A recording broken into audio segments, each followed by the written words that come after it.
close, when hit cold, streets start shifting, whole place feel like something's listening. We yell back loud like come out then, turn fear into content again. Every step deeper, yeah, we going in. If it gets weird, we just lean in. Flashlight figure, yeah, that's perfect timing. If it gets worse, we just keep on climbing. This ain't fear, this adrenaline mixed with chaos. What is up, guys? This is kind of a different type of video. The car is already kind of halfway torn apart. I have to speed up my process in moving. I got like 5 days left to leave this place. So I pulled the car in here. I was going to do like an episode of the teardown and building and of just getting the brakes on this car where it needed to be. It was close. It was pretty close. Like okay, let me start from the beginning on the brakes on this thing. Gullible rookie car builder. You know, you just go straight to, brake manufacturers, which this car had Willwoods. Dynalite, 4-piston calipers, great for your B-body. So I buy a set, put them on here, and they were absolutely horrible. Like, they literally sucked. And in the rain, you could push the pedal as hard as you want, and the car wasn't going to stop. So the car was really unsafe with the 4-piston Dynalite setup. Well, I call Willwood and I'm like, hey, this really sucks. On the autocross, it's just really bad, no brakes. And so they convinced me to do an upgrade, which is their 12.19-inch rotors with a BP20 pad. And it was better, but I wouldn't have considered it great. It wasn't like racing brakes like what I was really after, because I want to road race this car. I want to autocross. I want to get really aggressive with the driving and the braking and the dive bombing on the corners with this car. I even went to the point where, I put a Willwood dual piston or dual master cylinder setup with the clutch, and it has a balance bar. So super lightweight brake pedal assembly. I mean, doesn't weigh anything. Whole thing weighs like maybe 5-6 pounds at the most. And it's got the there's a balance bar up in there, which actually here it is right here. So I can adjust my front to rear brake bias. 2 rods that go to both master cylinders. Well, if the ball is centered between the 2 rods, that's even pressure. If you adjust this guy right here one way or the other, that will move that pivot ball, say, closer to the front. So now you're getting more mechanical leverage on the front brakes than you are the rear. That's the difference between a balance bar and just an inline brake line brake bias. Brake bias has a piston and a spring on it, and you're loosening the spring and allowing fluid to push the piston up, which is taking away rear brakes. So that's what, almost tripped over my cool 15x10 Daisy mags. So the Dynalite calipers were still just not enough. Just wasn't doing the job. And I'm like, man, this sucks. So I got to thinking, I'm like, you know what? We're just gonna modify the bracket that came with the Willwood kit, and we're going to use a set of my old Willwood circle track brake pads, or brake calipers, with the pads. These pads are 30% larger than the Dynalites. And so I ran this, and these pads are way too aggressive. This is what would have been on my circle track car. And the rotors, these are AP rotors, which these things were like 250 bucks a piece. When these things were new, they were amazing. Super high dollar rotors, are 1.25 inches thick, and which the Dynalites are only 8/10. This is 1.25 inches, so you get a lot more airflow through here, which will cool the rotor off and the pads. And so I was able to retrofit my 1.25 inch AP rotors to the hubs that came with that Dynalite brake kit from Willwood. And then I'm just going to kind of blow through this. I cut one of the ears off and then re-drilled it for this 3-inch bolt pattern on the Superlight caliper. And then I can't remember which side I did. I guess that's a good thing when you can't tell. Oh, right here. So I had to add a bunch of meat to the top of this, TIG welded up, and then I tapped and helicoiled the threads, and then I had to make spacers that would shim the caliper and center it to the rotor. and I had a really good brake setup. It wasn't perfect because, well, the reason these rotors were not on a race car anymore is because they were glazed over. They were shiny. And when you have a shiny rotor, they just don't work as good. It's just, you need friction. And when you polish something to a mirror finish, you lose some of that friction. But it was still, even with the glazed over rotors and pads, it was still way better than the Dynalites. And so I'm having a good time. You know what? I got some brakes now. And, well, over time, it failed. Because, let me explain. See the spacers that's on this thing? Well, it went like this. That's a hell of a spacer right there. You have to shim that out. Well, that's a lot of load on that. So what happens, it got the wiggling and a jimmying and a shaking, and it actually tweaked. Like, I actually had to hammer this back straight. But that's a 3-inch aluminum plate, 3/8 thick aluminum plate, and it kind of warped it. And when it warped it, the bolts worked themselves loose, and one of the ears ripped off the caliper. Caliper went into the caliper went into the rotor, chewed it up, and failure. So, good concept, poorly executed on my part by using big spacers, which what happened is these guys started rocking because there's nothing joining the two spacers. Started rocking, that messed up the aluminum, started ripping the threads out of it, and well, failure ensued. Now, it was better than the Dynalites, but I still wanted more. I wanted more brakes. I wanted to be really aggressive. And I found a set of AP calipers that I had from one of the old race cars. And these actually have an 1/8 inch bigger piston in the caliper. These are 1 3/4. That's 1 7/8. So by having an 1/8 inch larger piston inside those calipers, it's going to allow more clamping force. As long as the master cylinder is the same size and you have a larger piston on the caliper, you'll get a little bit more pedal travel, which I kind of needed. The pedal was way too stiff. I'll get a little bit more pedal travel, but I'll get way more clamping force on the caliper. And so I'm going with this setup. Now, this is still an issue. Aluminum, not connected, allowed this to wibble wobble. And so I'm like, what's the fix for this? What's the fix for this? And I thunked of it. I came up with a steel version. So I took this down to my buddy, had him copy it, and did it in 3/8 steel. So now this is a steel bracket versus aluminum. But then there's still that issue of, you know, my spacers here doing the wobble. And so I'm like, man, how am I gonna fix the spacer wobble like this? So then I thought, well, you know what? I'll just connect the spacers and make a shim. So now we have this that's gonna go there. That is not going to wobble because it's now on this, now they're connected, the two shims are connected by this crossbar here. And by having this attached to this, this being steel alone is not going to flex, but also having 3/4 of an inch pretty much eliminates any possibility that that shit is going to flex. Now, since my pads and my rotors were glazed, even when I started with them, but they were still better, I ordered more of a street track performance pad from Hawk. Yes, Hawk is what I run on my circle track stuff, or my dirt track stuff. And this is a compound that is more for aggressive street or light racing, which is this pad right here. The DTC 60. So that is going to work for what I want it to be. And then I also took my hubs down to Dan's driveline, of course. So then I turned my rotors to get rid of that mirror finish. And hopefully my pads will bed in good to my rotors.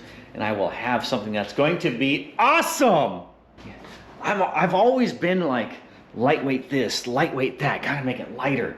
You know, the lighter and better. But then the lighter you make something, it's just the weaker it is, there's more failure. And so I'm kind of getting to the point where it's like, you know what?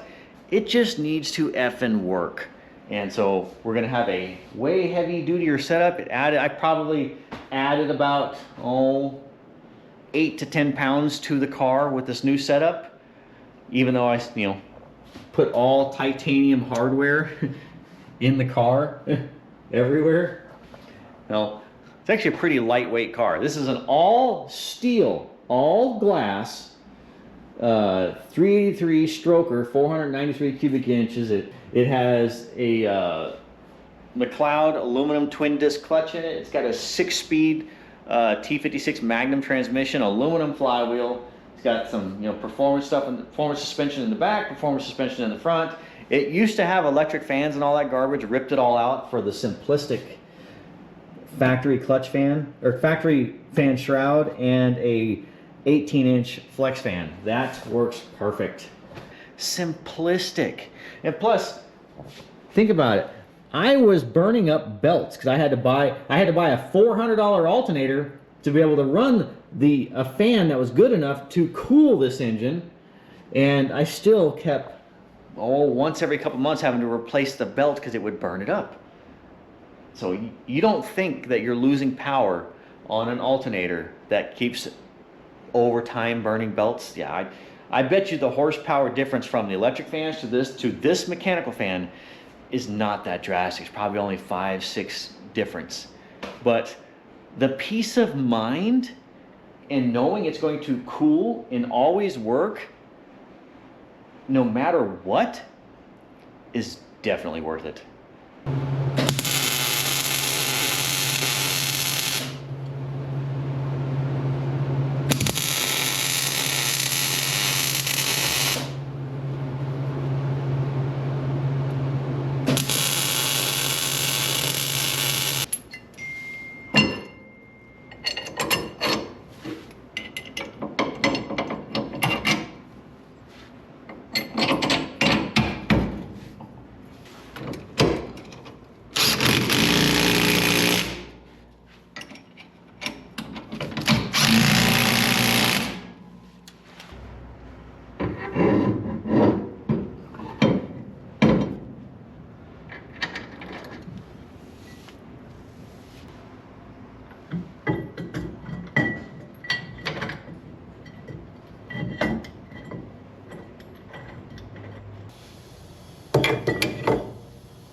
Things I'm on the road, yeah.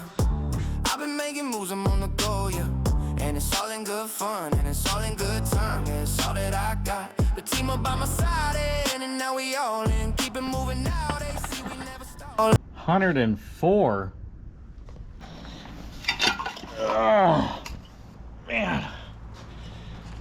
Oh, in the face. Well, as you guys have noticed, the scenery is different. I am at my Vegas place and I have been remodeling the interior, flooring, electrical, fixing some stuff, jerry-rig things, and also been working on the garage, as you saw. And that's one more thing. I'm on my 3rd load of just taking stuff to the dump. That's why you haven't seen a whole lot of videos. There's been a lot of work. But look, it looks like I have a garage now, right? This is something you guys have never seen me before. Having 4 walls and a ceiling that's not flapping in the wind. Well, I hope it doesn't. We'll find out. But man, just trying to get organized, and like I thought, wow, this is like 1,200 square foot building. This is the most I've ever had. I start piling stuff in here and I'm like, damn, I need more. I need like double this.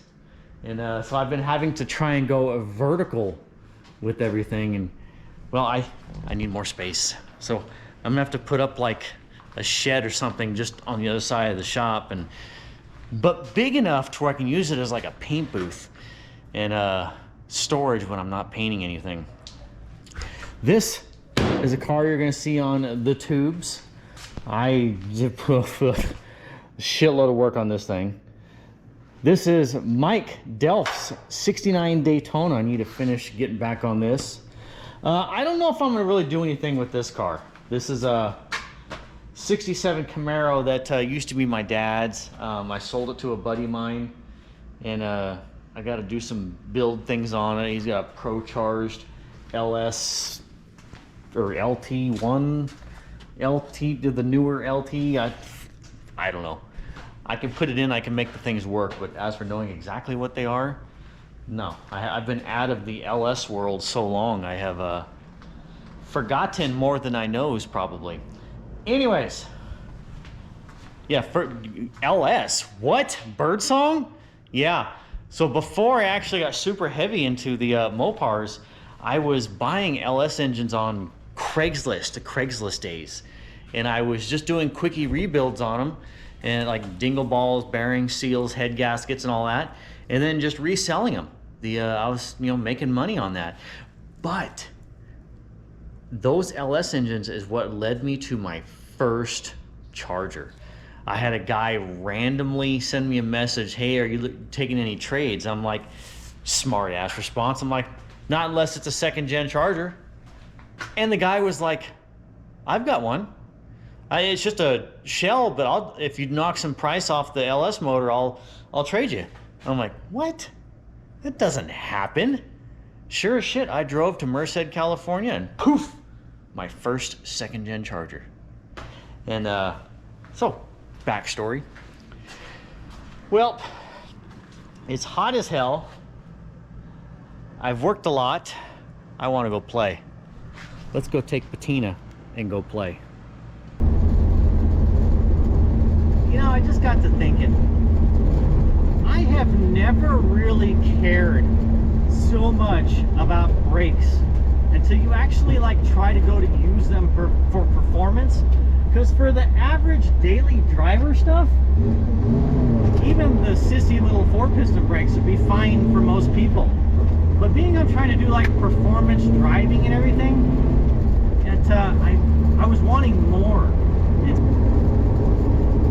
You don't realize how much you appreciate a good brake system until you have tried 4 different ones and to get the darn things to work. Now I really appreciate brakes, and for what I really want to do with this car, which is autocross and some road racing and just all around performance driving. And now knowing when I hit the brake pedal, I have something that's going to stop.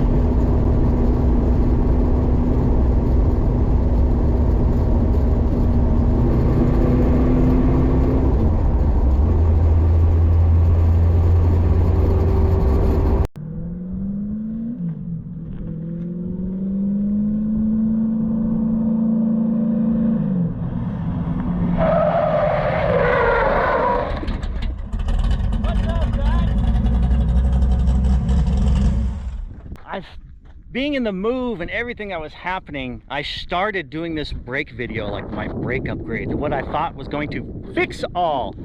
And I tell you what, it effing works. The brakes that I put on this damn car are amazing. It's the best brakes I have ever felt on a classic car. And it does not have power brakes. I don't like power brakes. I don't want power brakes. Power brakes are for people that wear high heels. But with a man pedal. And I'm actually confident now that I can take this thing out road racing and autocross it better, because before, I mean, you would slam on the brake pedal and it was like there was a spring in between the master cylinder and the brake pedal. It's just you're pushing as hard as you can, but it's just and it just wasn't good. I've had different brake setups on this. Now my first go around, like I said in the beginning of the video, was complete rookie. I bought the old Dynalite 4-piston Willwoods. Those horrible. I can't believe they legally sell those things on these cars. Then I went to the larger 12.25-inch rotors with the same caliper and BP20 pads, which is a more aggressive pad and a better friction rotor. And that was good. I mean, well, it couldn't have gotten worse. It was better, but it's still, when you did like autocross stuff or something, I actually put some heat into it, it just wasn't doing it for me. And then we put 6 pistons on the General Lee, and I'm like, wow, these 6 pistons work good. But now these work way better. I'd make sure I was pointing at the car. These work way better. So I'm out here to test it. I've got my draggy. That's the word I was looking for, draggy. So I've got my draggy. I'm gonna do a 60 to 0 and do a couple of other things. And plus, I haven't driven this car in a long time. I kind of want to fling it around a little bit. So maybe we're gonna get some flingy action too.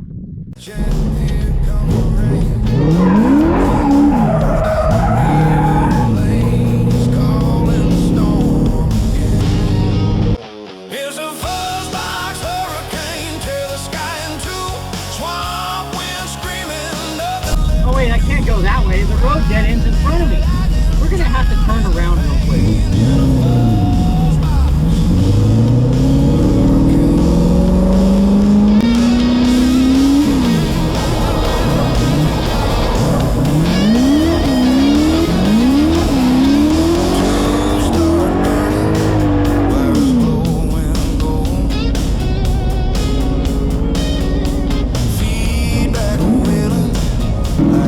Another thing that's fun to play with is the drift brake. If you had one of these, you can play with it all the time.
Let's actually see what this whole video was meant for, which is brakes.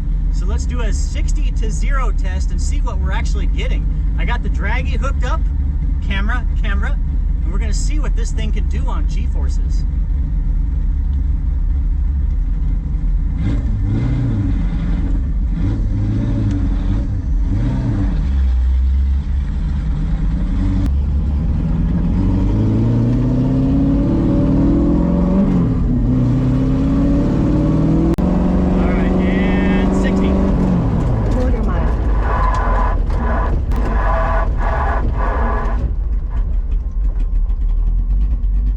Does it do a 60 to 0? I don't even know.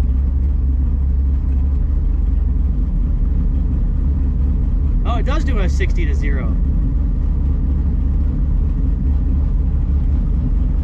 There were flames going for one of these in the fucking car. Flames? Yeah, out of the car house maybe? When you saw the hard braking, flames on both sides, like what the fuck? Both sides flames, and like holy shit. And then they Did it look cool? Yeah. Oh damn it, we didn't record that. Alright, I forgot, I fucked up. There's a setting to do 60 to 0, so now I gotta do that again. Okay. Well anyway, I hope your car doesn't burn down. I got no fire extinguisher.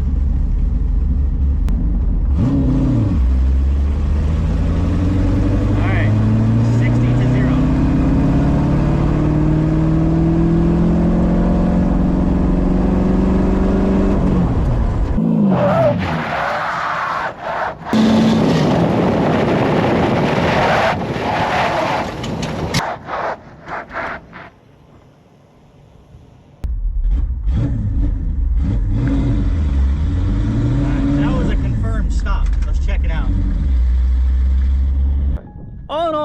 not bad. Now look, this is what we're driving on right here. This is like country pea gravel. This is not very good. It is coarse as all hell. And we are on 245, what are these, 60s? Yeah, 245, 60, 15, 400 treadwear street tires. Not a performance tire, not a super lightweight car. I looked it up. So the Corvette does a 60 to 0, the new Stingray Corvette, 60 to 0 in 2.9 seconds. We just did it in 3.89 seconds on this stuff with those tires. The Corvettes have a way better tire, lighter car. And I'm sure when they did that test, it wasn't on, country gravel. So I consider that braking really good. I wish we had better surface to test on, but we got what we got. So at least we have a number. And by the feel, it is phenomenal. I like it. I like it a lot.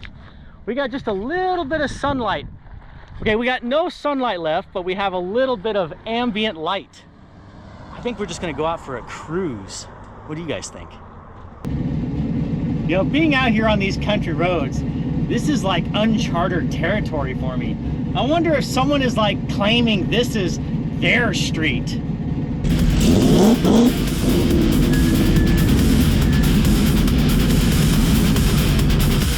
What? It's Dom!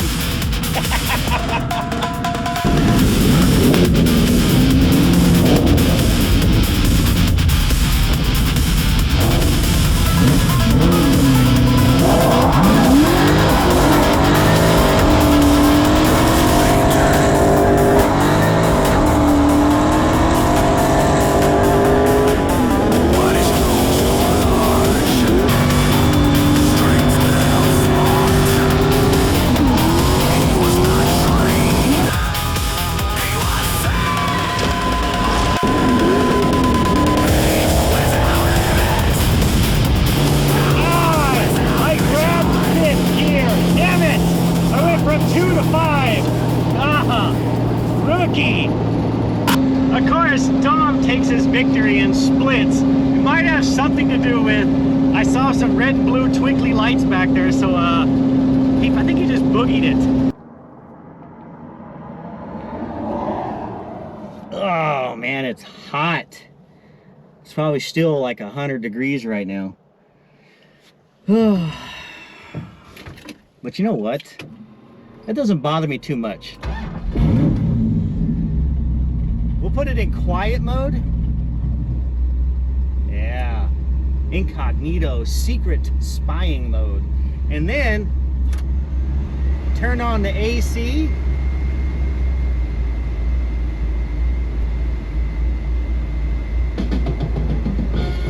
And rock out on my way home.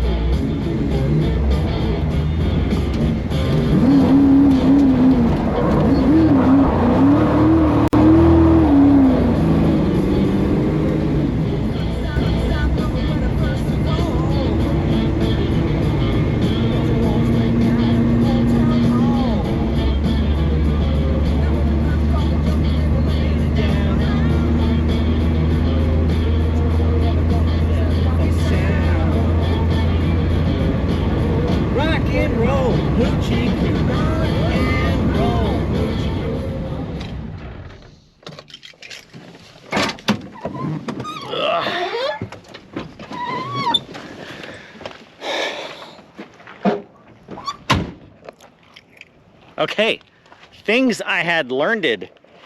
Well, my brake pads are probably just slightly too aggressive.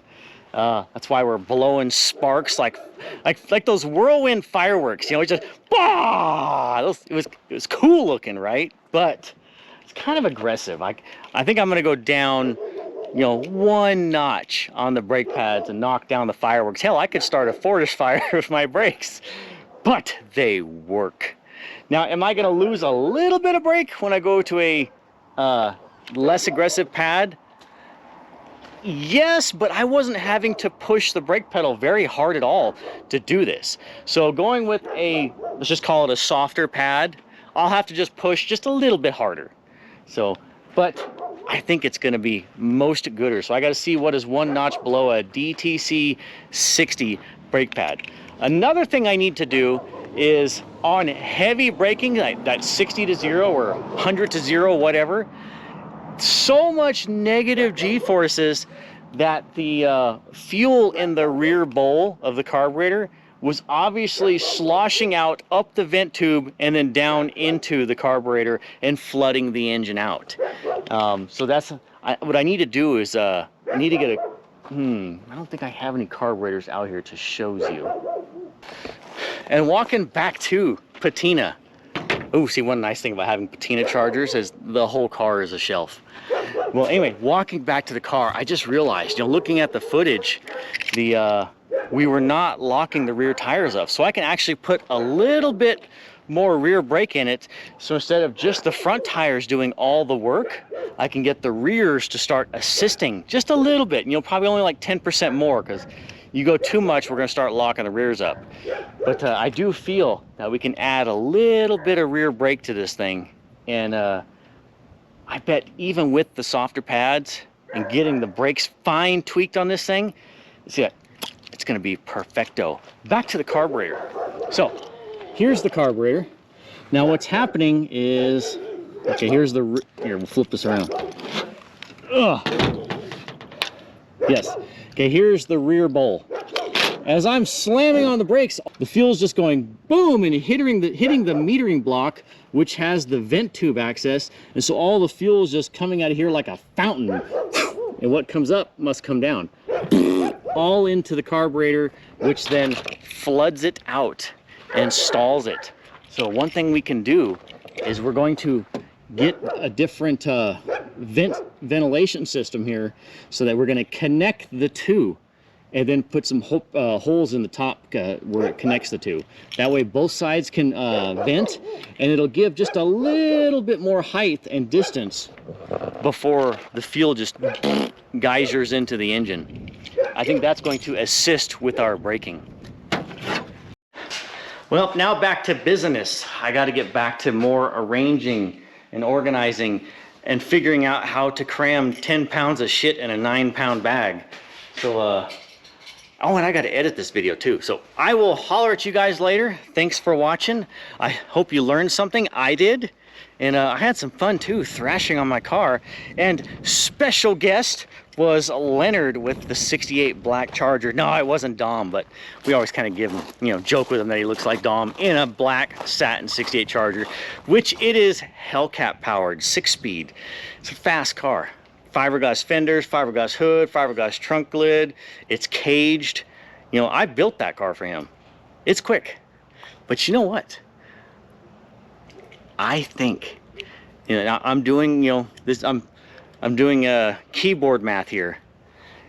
If I didn't miss that fifth, if I didn't go 2.5, I think it would have been a damn good race. And Patina is not supercharged, but it's lighter. I don't know, that's just my math. And I'm gonna go with it.